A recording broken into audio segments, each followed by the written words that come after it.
Mid-size sedans are a very classic choice of vehicles. They've been around for decades and still stand for the typical image of a car. Just imagine how you would firstly draw a car as a kid. They can also stand for a brand itself, like it is the case with the BMW. The 3 Series is the core of the brand. For a long time it has been their most sold vehicle, and people still connect the image of BMW with the 3 Series. Or, as we say in Germany, the BMW 3er. Nowadays SUVs are massively catching up in sales figures, but for a lot of people a mid-size sedan is still the way to go for when picking a car that shouldn't be too long, but should fit all daily passengers and all daily purposes and still keeps a somewhat elegant and sporty touch. In this episode we'll take a closer look at 3 of the most famous premium mid-size sedans. The Alfa Giulia as a recent facelift, the all-new generation of the BMW 3 Series and the Mercedes C-Class, also facelifted in this very generation. We even have them as comparable performance versions, not the top of the line, but the sporty versions that still represent a compromise between comfort and sportiness. The Alfa Giulia Veloce, the BMW 3 Series 340i,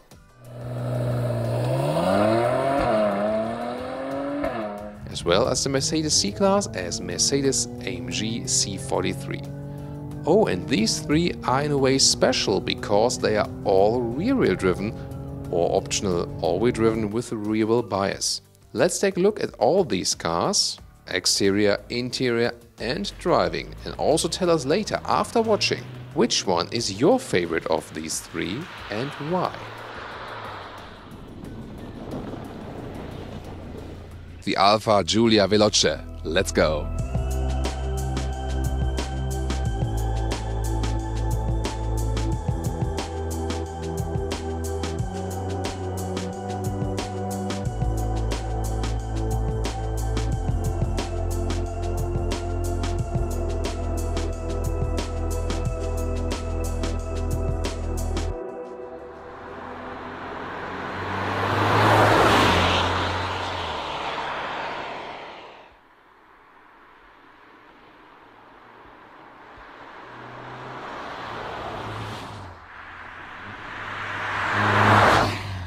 A model year change or an update of a vehicle you also call facelift, even though when the face is not being changed, and they intentionally did not want to change the face because they said the customers were pretty happy with the face. Well, I'm happy that we have Misano blue as the exterior color for today, which is clearly a typical Thomas blue here on Autogefuhl. Then, well, one thing they should have brought to this vehicle are LED headlamps. That's missing. However, they are not starting with halogen anymore. All Giulias now get the xenon headlamps as standard, at least, and then optional the bi-xenon, which we also have here right today. The length is 4.64 m, 183 inches or 15'2", and wheel sizes go from 16 to 19 inch, and 19 inches also here what we have today, really massive, and also with those contrasting brake calipers. The Veloce badge right here already has a sporty look. You've already seen it in the front. Well, the Alfa Giulia is not an all-new car, but I think they really managed to keep up a timeless design. Also here with those quite elegant tail lamps. Q4, the logo then for the all-wheel drive, but this model here is also now available with rear-wheel drive only. Soon more deals to that. In the lower part we have a more aggressive diffuser in the Veloce, and those outer tips here are just for beauty. The real exhaust tips are on the inside, but they look somewhat the same, they're just a little bit smaller. So what do we have under the hood? First of all, in general for the Alfa Giulia, there's a 2.2 liter diesel available with 190 horsepower, optional all-wheel drive, or 210 horsepower, always all-wheel drive. And then this one here, the 2 liter 4-cylinder turbo petrol engine, either with 200 horsepower and rear-wheel drive, or with 280 horsepower. Now also available with rear-wheel drive and optional with all-wheel drive. The one we have here today, all-wheel drive, 280 horsepower. And then in the Quadrifoglio you get the 2.9 liter V6 with 510 horsepower. But this one here already, the 280 horsepower engine, 5.2 seconds is the acceleration figure. That's already quite decent. The smaller petrol engine would have 6.6 seconds as the acceleration figure, so that would already be enough actually.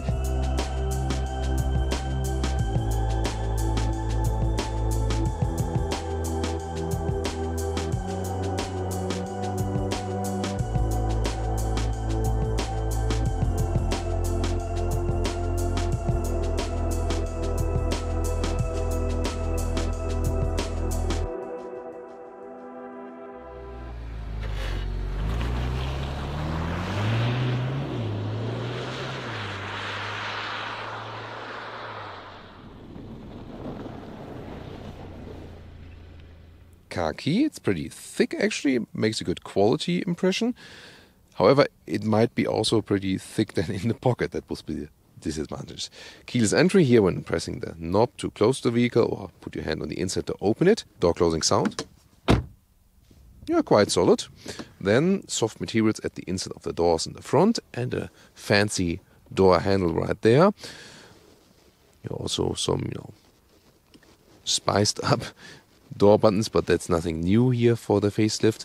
We also have the optional sound system in here, which is quite decent from the sound.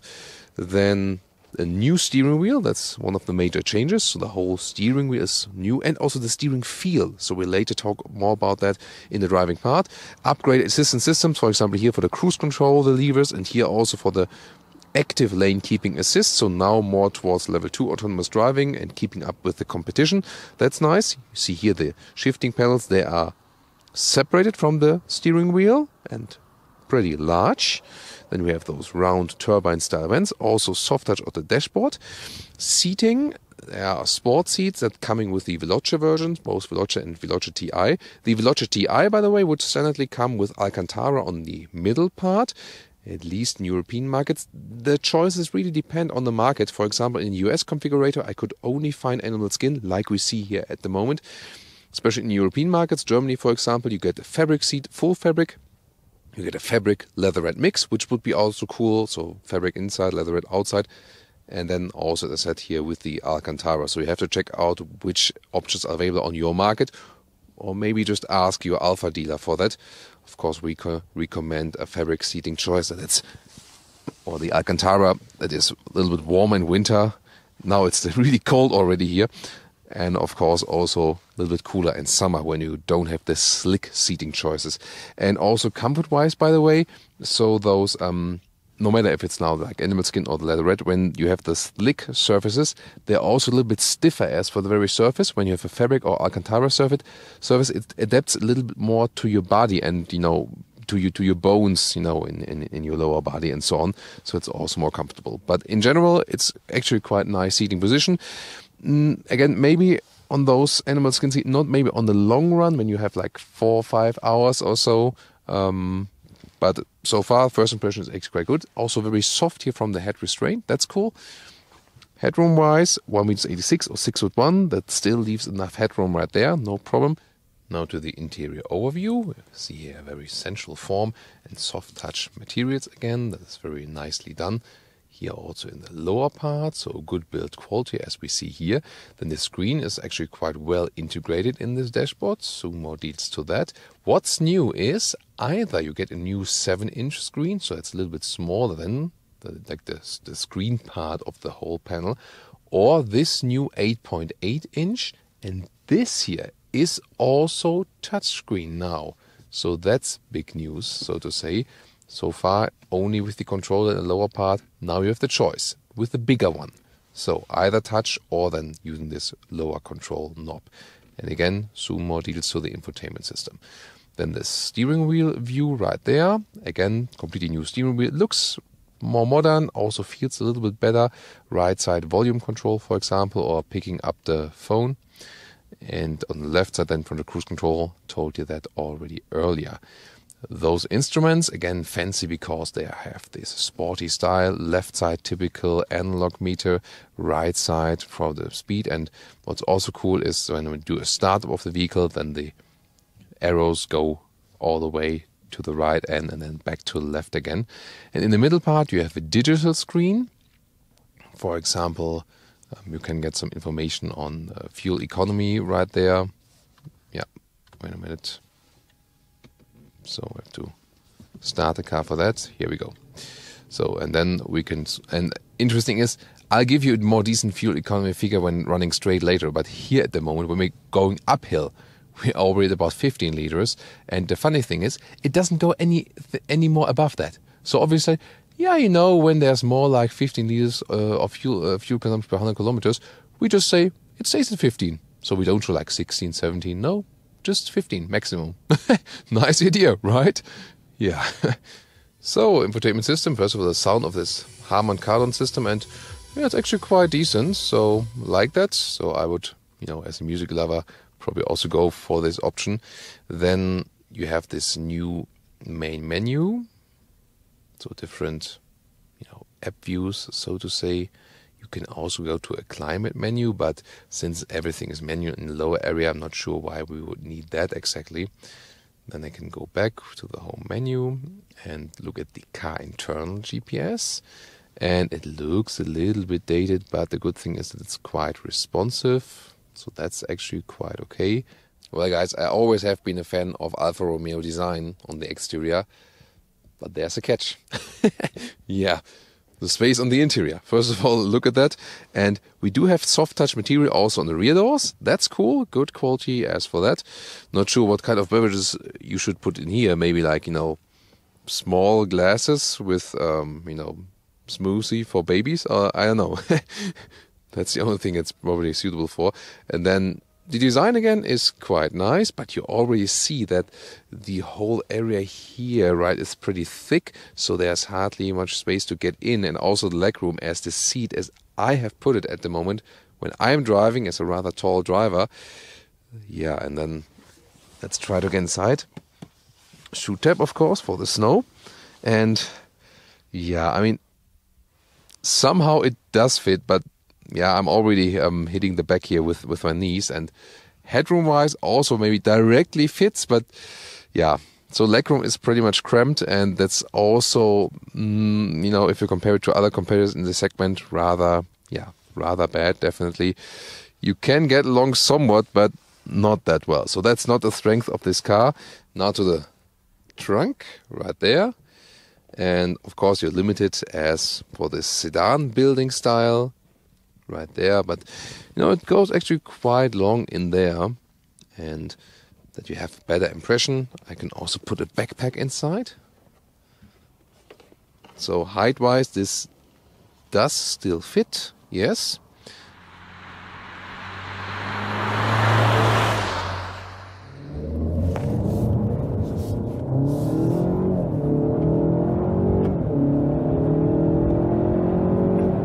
Welcome. So that was acceleration to 100 kilometers or 62 miles an hour, and starting in a slight curve with this all-wheel drive, a little slippery from the road surface. So we had, some sliding out in this D mode, this dynamic mode, and although it is all-wheel drive, we had a slight rear drift, and that shows you that it does have a rear wheel bias. Pretty cool, right? And also thanks to the all-wheel drive you could get all the grip to the ground. That was of course pretty cool. So yeah, the all-wheel drive does have advantages, definitely. Of course, when you're living in the, those alpine regions here, then it might make sense. Other than that, it also comes with disadvantages, yes. If you think about, for example, a turning circle. So when you have this version, which is now available, also in the 280 horsepower version with rear wheel drive, you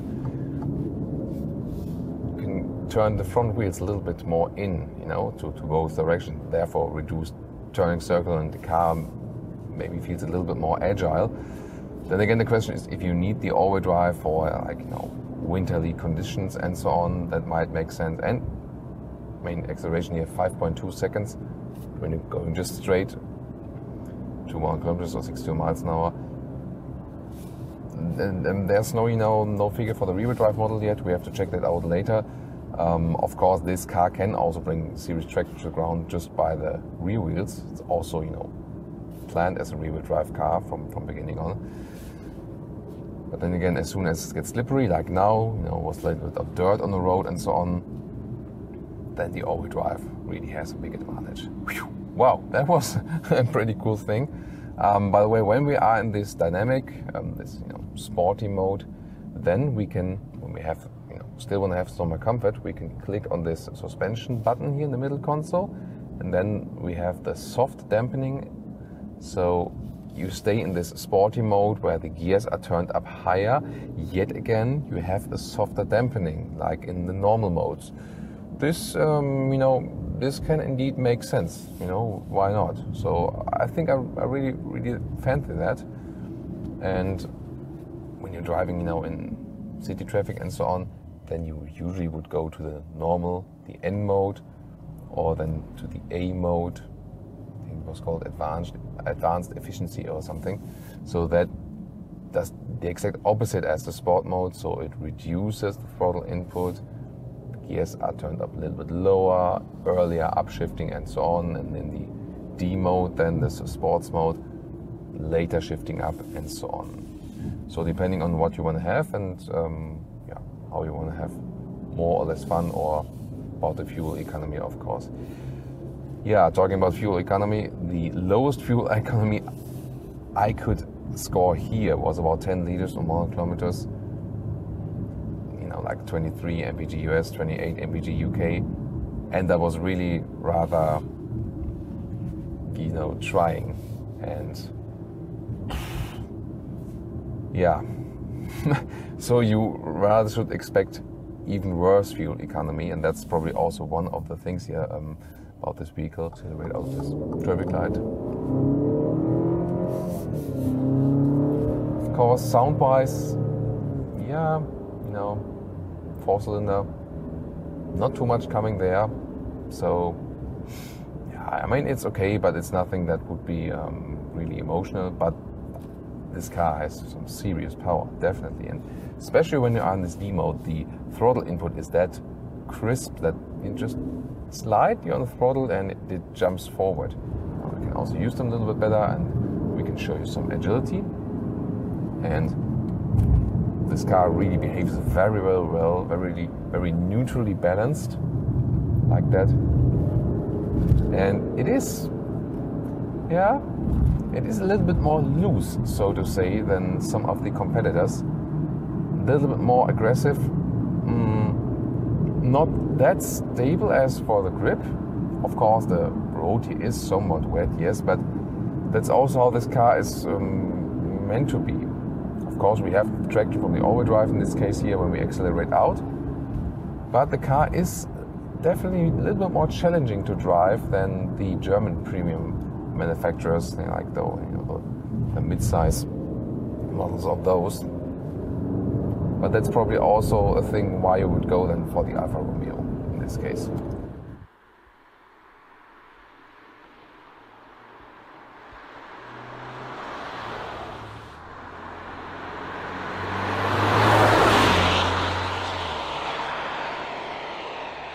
And now to our conclusion for today with the Alfa Giulia Veloce as a facelift. Well, indeed, the face has not been changed, and I think that's also quite okay because it is such a beautiful vehicle, I think. Please tell me also your opinion. Well, yeah, it could have used some LED lamps, definitely, but the bi-xenon lights, they already give you quite some lighting performance. At least the halogens are completely gone now. Then on the interior, improved build quality at some stages, especially in the middle console. That makes a better impression now, definitely. And it's not a cheap brand. You have to calculate about 37 to the maximum about 60,000 euros for the Giulia, and of course also compare it in US dollars. So that should also be at the top of the game also as for the interior build quality. We've seen some flaws are there, yes, but mostly not in parts which you would use in everyday driving life. So I think that's also quite okay. And as for this respect, also good to have this new steering wheel, both for the visual part and especially also for the steering feeling, because it's more natural now. And before I had some situations when I were going on motorway with the pre-facelift Giulia, and It has good reaction, but then you were like driving really fast and just a slight steering response, like oh, whoa! But that's definitely better now, so I think this is also one of the most significant changes. Well, as for the engine here with the all-wheel drive model, a lot of power here and also more traction to the ground, of course. Personally, I would go for the best price performance deal. I always advise that one to you. Go with the smallest petrol engine with rear-wheel drive only, have a little bit smaller turning circle, because here with the all-wheel drive, yeah, it really has a turning circle like a tractor, so that's definitely a big disadvantage. and also the fuel consumption is way too high with this car. That might also be a little bit better with the lower horsepower trim of the petrol engine, and also if you do not have all-wheel drive, this can also improve the fuel economy there a little bit.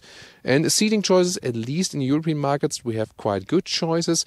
So my favorite would actually be Giulia Petrol, here also in Misano Blue with rear-wheel drive, and probably those fabric leatherette seat mix on the interior. That would be my configuration tip for today. And then you can get check out how close you can get to this one in your market. And also maybe give me your favorite configuration there in the comment. Or if you're already an existing Alfa Giulia customer, please tell us your feedback. What have you experienced with your car, pro and con? So it's always good to have the real customer feedback here also in the comments. We can learn from that, and of course also new potential buyers as well. So what do you think about the Alfa Giulia facelift here, and especially in the Veloce trim today? The BMW 3 Series as M340i. Let's go!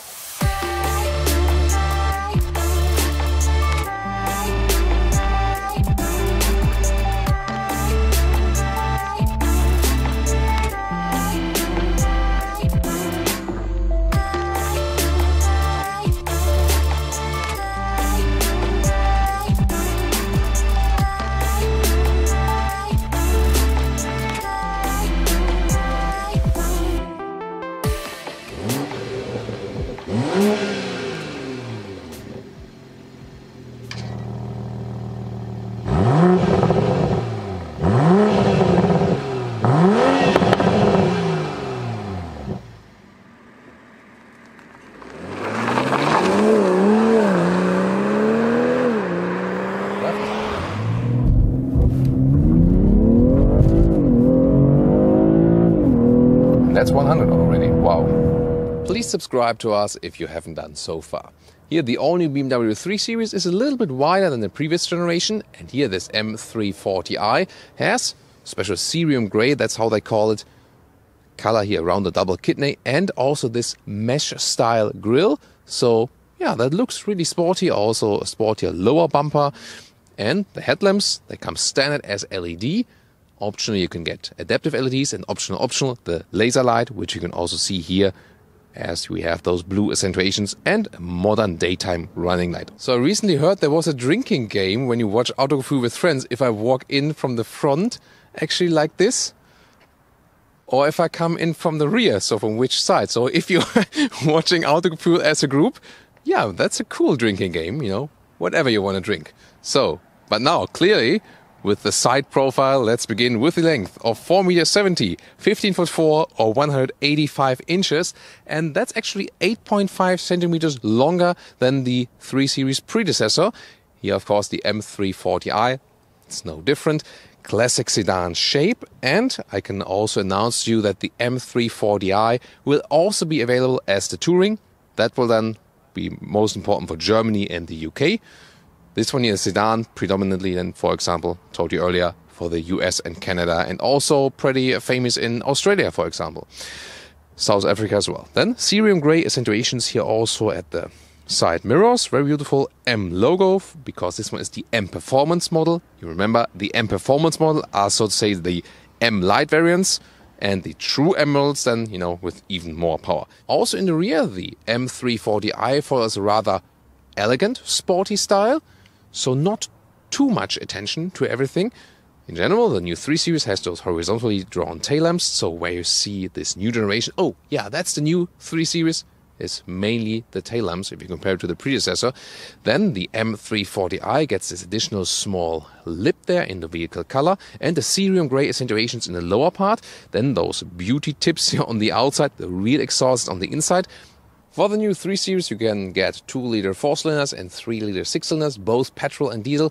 There's also the new 2-liter petrol-based PHEV, but this one here, a true 6-cylinder petrol engine, 3-liter of displacement, and here with 374 horsepower in the M Performance model 340i, M340i.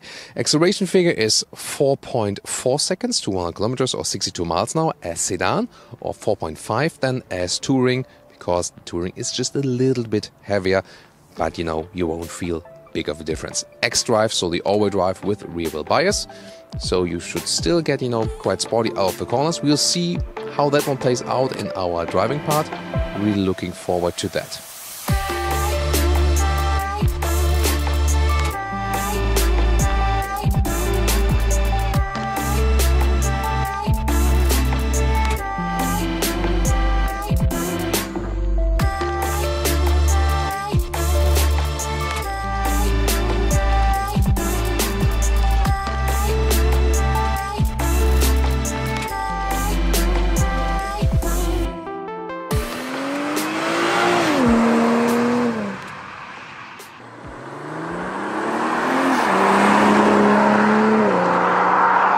This is the key, slim and light, and the M colors here at the side. Of course, also keyless entry available when you put your finger just here on those, you could call them also vortex generators, those 3 lines. Well, not really, but they looked like it. And then put your hand on the inside to open it, door closing sound. Yeah, that sounds quite solid, like that. Then inside of the doors, also soft and plush materials here on the top. Hofmeister King design element, also at the inside of the doors. All buttons galvanized, so high quality. Also place for some reasonable bottles right there. Optional Harman Kardon sound system, so that gives you nice sound. M340i entry badge, and also sporty aluminum pedals. Together with the M Sports steering wheel, which can also be heated. Yay! Nice function for the winter time. BMW Live Cockpit means they also come with the all digitalized stuff, left and right. Soon more deals to that. And seats, those ones here are the optional animal skin seats, but as a base M340i you would get a nice mix of sustainable Sensatec leatherette and on the inside some Alcantara. I would also go for those ones if you have it available in Germany and most European markets. They are available. Stick with those that you get as base, and the equipment might depend from market to market which you can actually get. But in all cases you will get already sportier seats than with the base 3 Series versions. However, they are not necessarily less comfortable. The seating form is sporty, yes, they hold a little bit tighter, but they still offer decent comfort also for taller people. I'm wearing this 86 or 6'1". Yeah, if you have subscribed, you know that. If not, you know it right now. No. And there's still plenty of headroom left. Left side of the steering wheel set the cruise control. And yeah, those are not those cheap rubber buttons here anymore. This is now hard plastic, but it feels actually better than the soft rubber stuff. You can set the distance in here, optional ACC, the adaptive cruise control, also with this highway pilot mode. Depending on the market, it works more or less. It just depends on the regulations. A car can do more than some of the regulations allow in some markets. And on the right side, you can use the voice command. If you don't say hello BMW, just click this button or pick up the phone and so on, or adjust the volume. This is the interior overview. Most of the stuff is just special to the new 3 Series and not exactly for the M340i. Of course, a little bit more stuff you have already included, like the BMW Live Cockpit. So left side 12.3 inch digital instruments. Soon more deals to that. Right side 10.25 inch screen right there, horizontal style, and everything's really crystal clear to read. Pretty amazing. Soft touch at the top of the dashboard. Optional head display, also soon more deals to that. Again, this M Sports steering wheel with a nice grip. And also a lot of controls we also told you earlier. Infotainment system up close. This is the main menu. You can also go to the GPS and it looks like this. And this is pretty responsive, and I really like the software they are using. Also clear to read and also guides us always in the right direction. And again, the hotkey to go back to the map or the main menu in the lower middle console, that's always possible. Phone either via Bluetooth or wireless Apple CarPlay. Sometimes it takes a while to connect it, but then it's there and you can very well use it here. See, the integration is also all the way all over. Then this optional sound system does actually a very decent job, and it's a good surround sound. Wow, crystal clear, very crisp, very nice. Wow. Instruments, those digital ones like this, pretty clear to read and also easy as for the orientation. In the middle there's then space for the GPS info, for example. You can also get those in there, and there's also a reason why the RPMs go counterclockwise, and if Jonas wants, he can also rev it up a little bit. Whoa, yeah, way to go, Jonas. In the rear, it's always very interesting how they cut out the glass right here, and they also protect it here with a rubber lip. Then, right there, also soft touch at the inside of the doors in the rear. Yeah, I mean, it's an expensive car, then we can also expect that. Blue contour stitches right there, but also at the seats. Yeah, Jonas always want to move onto the seats, but, you know, here we go. So also those blue contour stitches. And do you see this typical 3 Series bench form? So how everything is like rounded in the lower area and the bench goes all the way through. If I remember the E30 of my grandparents, it's the same style. So yeah, some retro form of the rear bench. It's always to me an interesting finding. And what about the space we have here? Well, in the predecessor 3 Series, I could hardly sit here. Now the car is a little bit longer, so I can sit here also as a tall adult.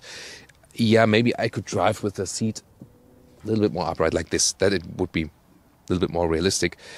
It fits, but we have to think about it's not the best package overall. So considering, you know, this mid-size segment here, and it's almost the same with the other competitors, the length is already, you know, considerably, but the space you have on the inside is a little bit disappointing. Again, it works for 4 tall adults, but it's also not plenty of space. Headroom, you can also put a hand over my head, that's no problem. So you can also live with that, and it's actually quite cozy in here. Again, not the most comfortable one in the rear here, but you can surely live with 4 tall adults, as I said. Trunk space is at 480 liters, but of course if you want to go more flexible, then you can take the Touring, so the estate version. Well, not in the US and Canada, that's sad, so you just stick with this one here. Of course, limited as for loading in here, but then they have increased the trunk space if you compare it to the predecessor version.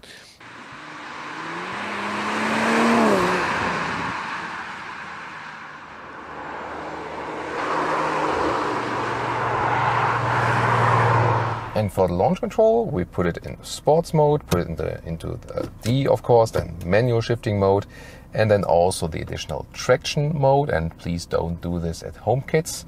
So we just wait until there's no car, no traffic whatsoever, and then we'll accelerate it out just a little bit for you, because that's good to see here with the all-wheel drive. Brakes all full with left.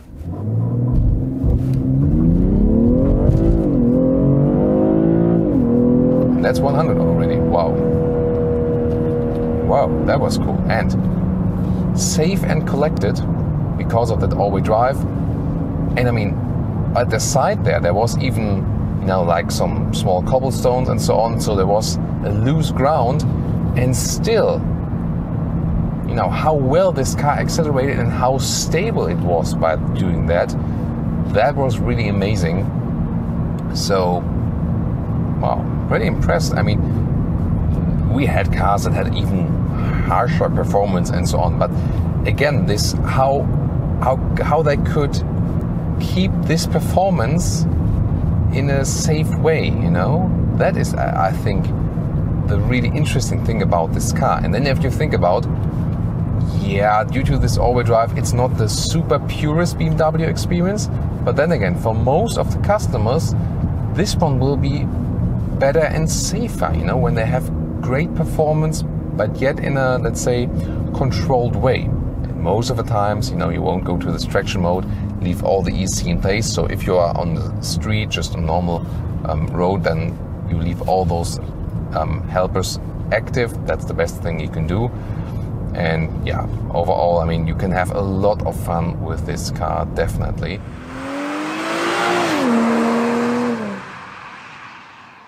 And to some cruising features, everyday driving life, for example the motorway.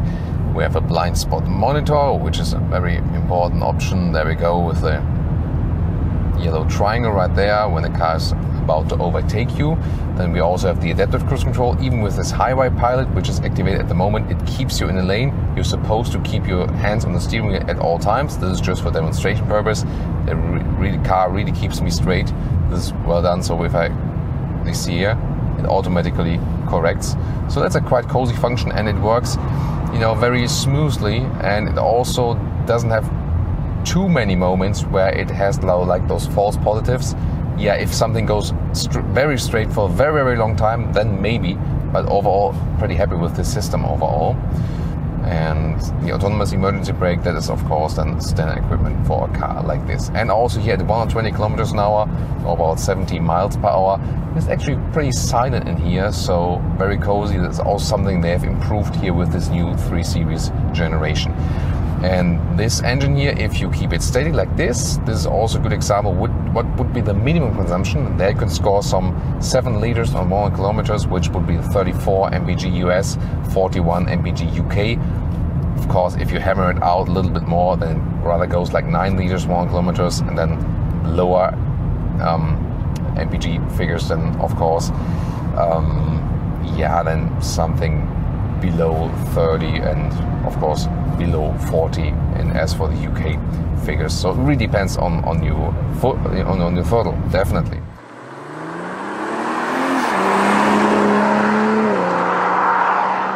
And now to our conclusion for today with the BMW 3 Series as M340i. Yeah, finally we could do this one here as a full review, also on the road.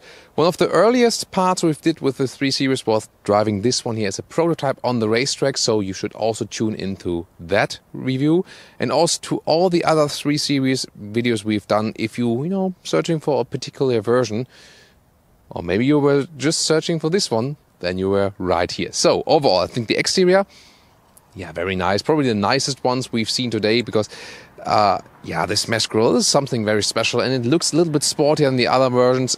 Just, not over the top. So still this sporty, elegant look. That's also what I like. What about you? Interior also really refined. If you compare it to the predecessor, they have really stepped up the game in the interior build quality. Also, as standard, you can get those nice Alcantara fabric seats, at least in Europe. SensorTech alternatives are also available in the US and Canada. So overall, also good choices they have here. Head-up display, we can also really see it from the outside. So a lot of elaborate functions you already have here. You don't have to go a segment above to the 5 Series. Already the 3 Series is offering everything you might need. That's today even with the 1 Series, with the all-new model, that you get all the infotainment features and so on. Driving-wise, of course, that was the most important part for today. Yeah, it's not a rear-wheel drive only model. The xDrive to get this power to the ground. This is actually, on the one hand, sportier because you have a better acceleration and so on, and you're also safer in, let's say, wet conditions. On the other hand, a 3 Series is more purist when it has just a rear-wheel drive, and I felt that, for example, when driving the PHEV model, which was really fun to drive because it was rear-wheel drive only. And, that's also speaking for a different horsepower variant where you just have the rear-wheel drive. However, still a rear-wheel bias, that you still have a sporty feeling here in this car. So if you want, let's say, most performance, but the true M model, which will come at a later stage, is maybe a little bit, too much for you. And this one here even performed as a prototype on the racetrack and was super much fun to ride. In general, in this mid-size segment, the new 3 Series is one of the most fun to drive. That's also why people still go for it.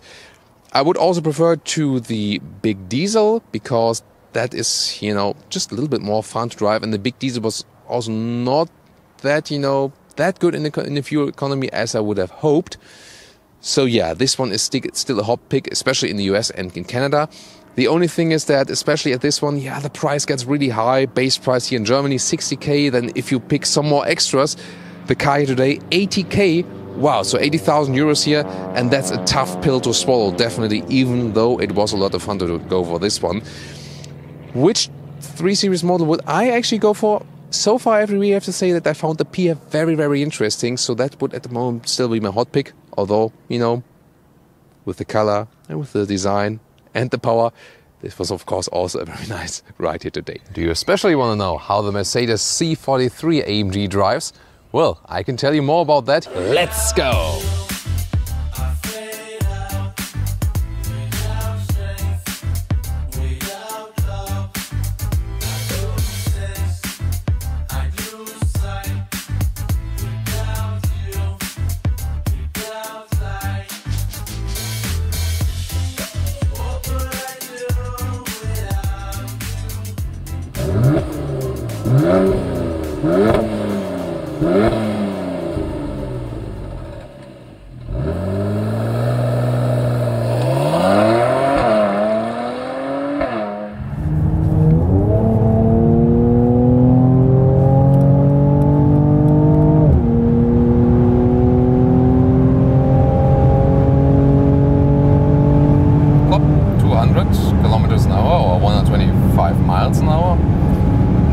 100 to 200.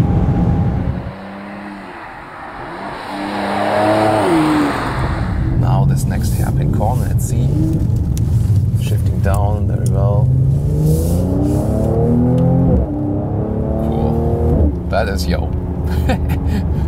That's some Autogefühl for sure.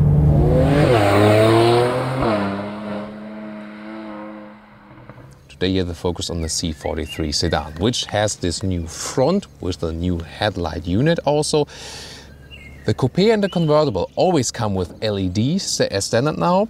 And this one here is the optional multi-beam LED, which also has the high beam with LED technology for the best light view. And they've also changed the light signature. 4 meters 68 or 15'3" is the total length of the Mercedes C-Class sedan.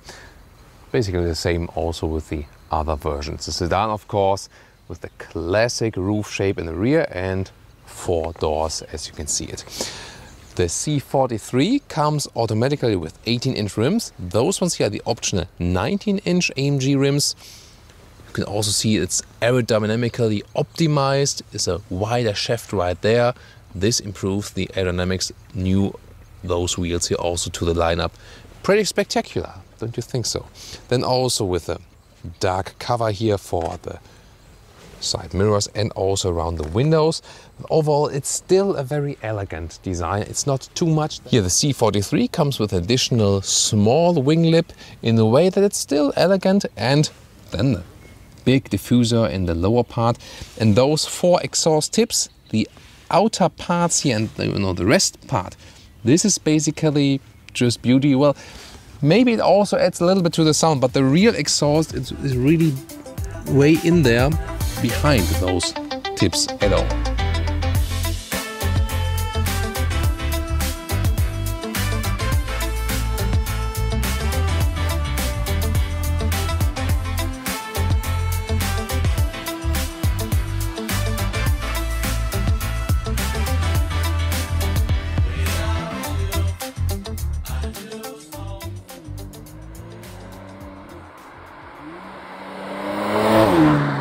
Then inside of the doors, a lot of leatherette is being used here in the C43, all soft touch. Then, for example, you can get this matte aluminum style in a sporty way. Then the AMG cockpit is defined by this new AMG steering wheel. It's completely new now, with a flat bottom and also with Alcantara at the sides. Basically 2 seats available, a normal sports seat, which comes standard with the C43, but not this one. This one here is the optional bucket seat. You can see it here, integrated head restraint.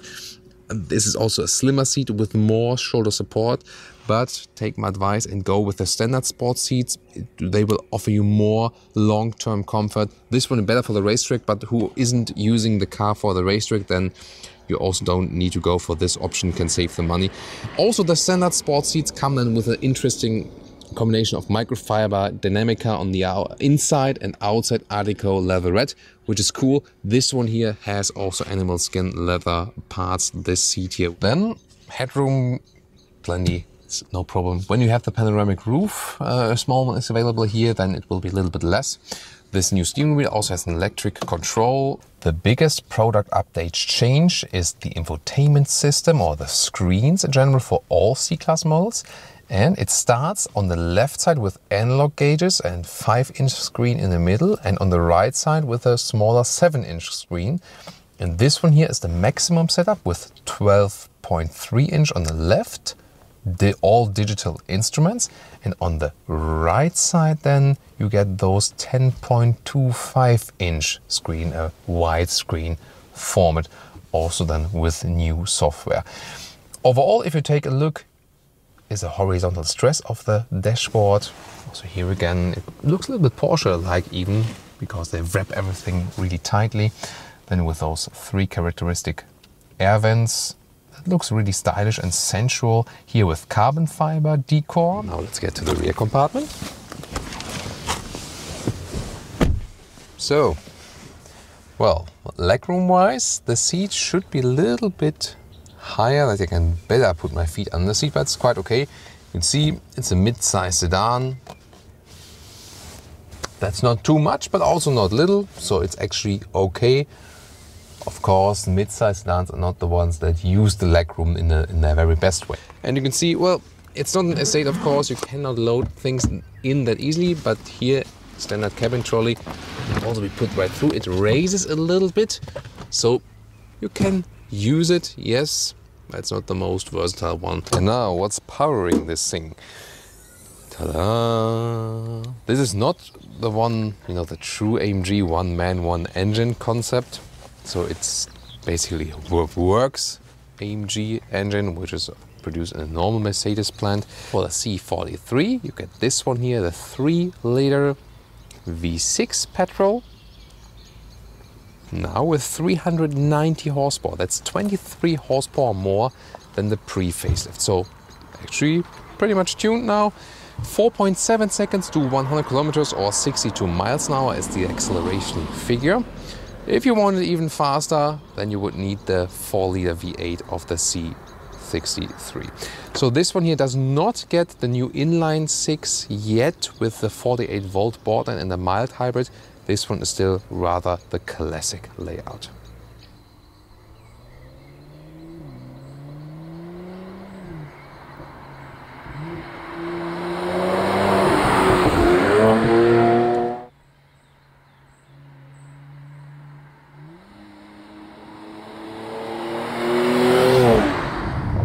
So before I tell you everything else with driving, it's an AMG, so let's floor it out.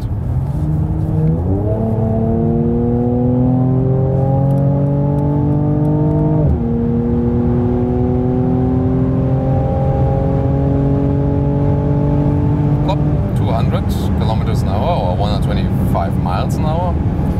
That was 100 to 200. Or 60 miles to 125 miles. Wow.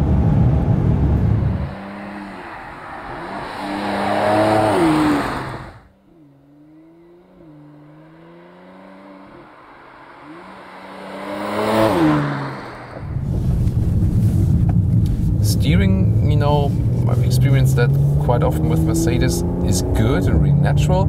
To me, it could be a little bit more progressive, that you don't have to steer that much. But that's also, you know, I think it's rather preference, you know. Some like to steer a little bit more, some like it a little bit more progressive. What about you? Tell me in the comments. But really great fun vehicle. So, and the C43 is indeed my favorite of this lineup because it's sporty, but still you remain a certain comfort, especially when you go with the normal base sport seats. It looks good, or it looks sporty, but it's not too much, you know, and still everyday capable with this all-wheel drive. Now I'll turn around and just go up this hill once more again for you. Probably this will be even more fun. So let's turn it around here with the automatic gearbox, shifting here on the right side.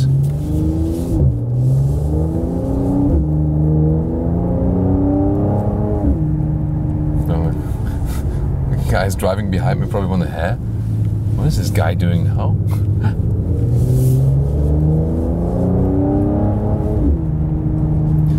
So what you would rather have with the C63 is that, you know, the rear end slides out a little bit more.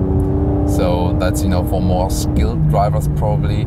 But then again, for public roads, of course it doesn't make so much sense because you always have to think about safety. So this is really a very cool setup that you can have a lot of driving fun, but at the same time remain with this rather safe all-wheel drive and good distribution. You have definitely a rear wheel bias. You are more pushed from behind than you're pulled in the front. That's for sure. And I mean, you could also, you know, with the Sport Plus mode here, already the stability control is drawn back a little bit, so you can play around with the car a little bit more. But when I accelerate out of the corners, I still feel that I'm also having a little bit torque on the front wheels. So it's not, of course, a purest sports car, but so much fun and such a great control.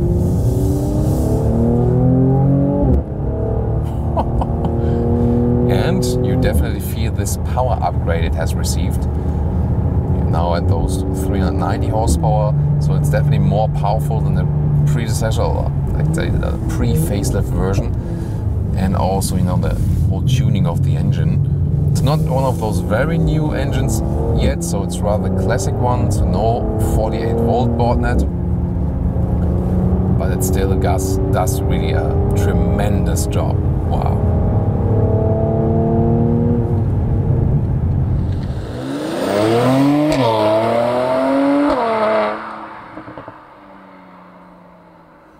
So now to our conclusion for today with Mercedes C-Class facelift in general, and especially the C43 sedan, the Mercedes AMG. Well, this one here is truly a dream mid-size sedan, no doubt. Exterior, very elegant styling. Well, the rear, I'm more favor with the coupe and the convertible versions for sure. On the interior, a very good build quality. You also get nice sustainable seats from the base setup if you like. And this new infotainment system layout, it's optional, you do not have to go for it. It's also again extra in the price, but you know, it's a useful upgrade for sure if you want something more fancy, but still no touchscreen. I think, you know, it's about time, and they show that, you know, with the new MBUX. We've seen it in the new Mercedes Sprinter and the new Mercedes A-Class, and will also come to the other models bit by bit. But here, obviously, you know, the whole system was obviously not ready for it, or they didn't want to invest so much money in the facelift here.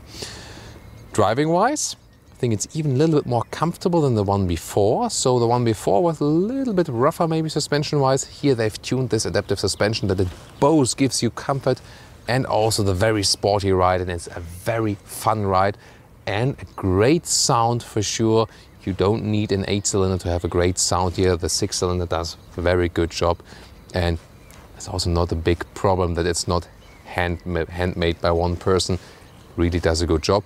And considering it is a performance car and performance engine, the consumption is still relatively okay if we compare it also with other vehicles.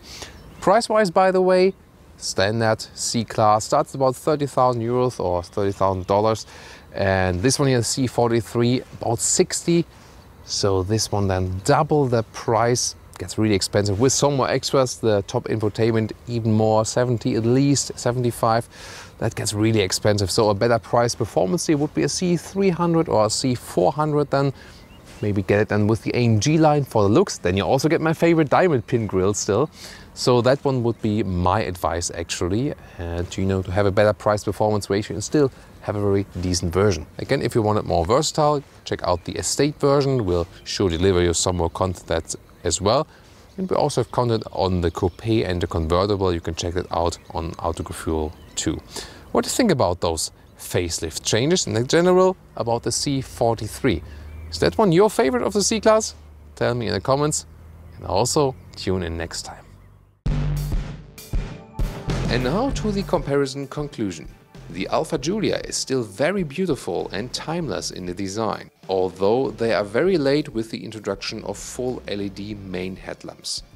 In the interior, you meanwhile have a better infotainment system, finally with CarPlay and Android Auto integration. The offering of space is the worst among the competitors, especially with a tiny rear space. You have some animal skin alternatives, but not entirely. In driving, the Alfa Giulia is one of the most fun in the segment. The updated steering feels better and is pretty direct. The suspension is a good compromise of sportiness and comfort. The Giulia can be bought with rear-wheel drive or all-wheel drive. The all-new BMW 3 Series made up some serious ground in the interior build quality now. That's good. In this test here, the BMW interior has even the best build quality meanwhile. Since the new generation is also longer now, you can sit better in the rear of the car. CenterTech leatherette is available as proper seating choice. Nice also to have the new voice input infotainment system. The BMW 3 Series has the most conservative styling on the exterior. With the M Sport suspension, you can get one of the stiffest rides in this segment from Works. However, if you don't especially want that, we rather recommend saving the money and going for the base suspension or picking the optional adaptive suspension. The driving fun is always very special to the BMW. It accelerates very well out of the corners with either the full rear-wheel drive or the rear-wheel biased all-wheel drive. Remember, you cannot get the 340i as rear-wheel drive everywhere. You can, however, for example, get that one in the Northern American market. In other markets, you have to take a weaker engine for rear-wheel drive only. In general, the handling has been further improved. We were just not 100% happy with the steering wheel feeling in the low degree areas, was a little better in sports mode though. The Mercedes C-Class has been facelifted some time ago, but not with major changes. On the exterior, the C-Class remains elegant. Most changes happened in the interior with the new infotainment system, however it is not the new MBUX system with the voice input which we already know from all new Mercedes models. So you don't have a touchscreen nor the modern voice input. Also add other details in the interior, you realize that the C-Class is a little dated meanwhile. Furthermore, getting competition from the inside the brand with the A-Class sedan or the all-new CLA, which is even at the same length. The interior seating is a little caged in like in the Giulia, however Mercedes shows the biggest variety of non-animal seating choices from a range of Artico or MB Textile Red and for AMG lines, and true AMG models the famous Dynamica microfiber Artico Mix. In driving, the C-Class offers the widest span across the model lineup, ranging from a super soft and comfortable air suspension to the AMG tuned suspension, which are way sportier than. So where does it leave us? Go for the BMW 3 Series or the Alfa Giulia, no matter which version, if you appreciate that agile driving out of the corners feeling you get from a rear-wheel driven platform or a rear-wheel biased all-wheel drive, and this overall sportier handling. With the C-Class you have to get the AMG version for that sportier experience. The softest ride, however, you would get from a normal C-Class with the optional air suspension. The BMW 3 Series is optionally the stiffest ride. The interior build quality goes to the BMW 3 Series as well, the seating comfort and seating choices to the Mercedes C-Class without AMG badge. If practicability and space is important to you, the BMW is surprisingly now the best one. Also, there is a big difference in controlling the infotainment, where BMW now offers the natural voice input. And my personal choice? Well, at this moment I'd prefer the Alfa Giulia exterior with the Mercedes C-Class interior design and seating, but with the current MBUX infotainment or the ones from BMW together with the 3 Series drivetrain, since BMW has the best engines in the test and also the best relation of performance and fuel economy. So I cannot get exactly what I want? So what do we do? Such a tough choice. Emotionally, the Alfa Giulia touches me most when looking at it, no doubt, by far. Even though I appreciate the new BMW 3 Series build quality and the infotainment system, the interior styling and the seating of the Mercedes C-Class is still awesome, especially in the comfort combination with the optional air suspension. So, especially if I have a day where I think about a longer motorway ride, the C-Class it still would be for me. Although it's a very close call, then when I more think about the driving fun and the overall package and how modern and how updated the car is, I think I would end up with the BMW 3 Series, probably even as the new plug-in hybrid version, because that one is combining rear-wheel drive, so this core of the brand BMW feeling, but together with new technology, and it will also be, especially for me in Germany for example, very good as for the taxation. Price and service will also play a role. Let's just imagine one of the dealers is, let's say, way better than the others in service, or maybe also in the concise pricing point. So that's definitely also an aspect that could change the things in the end. And of course, what's your preference then? Rather comfort or rather sportiness? This will definitely also play a role. So what's your take?